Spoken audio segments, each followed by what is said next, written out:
If you're a grandparent and in retirement and confident that you have enough resources to live comfortably yourselves, you're probably in a position to start thinking about transferring assets to your grandchildren. And I'm going to provide you with 3 tax-efficient ways to do so. With higher education costs soaring, one of the things that grandparents really like to do is put their money to work for future education costs.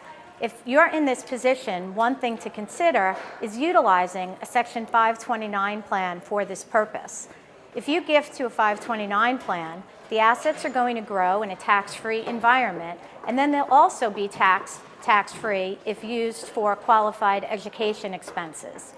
There's also something else you can consider doing, and that is front-loading your gift. And by that, I mean utilizing 5 of your annual exclusions, 14,000 times 5, for a total of 70,000.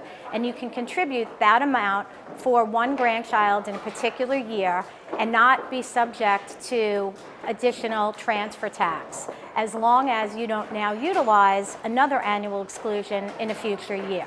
If your grandchildren are attending private elementary school or high school, or already in college or graduate school, another thing that you might consider doing is paying their tuition directly to the educational institution.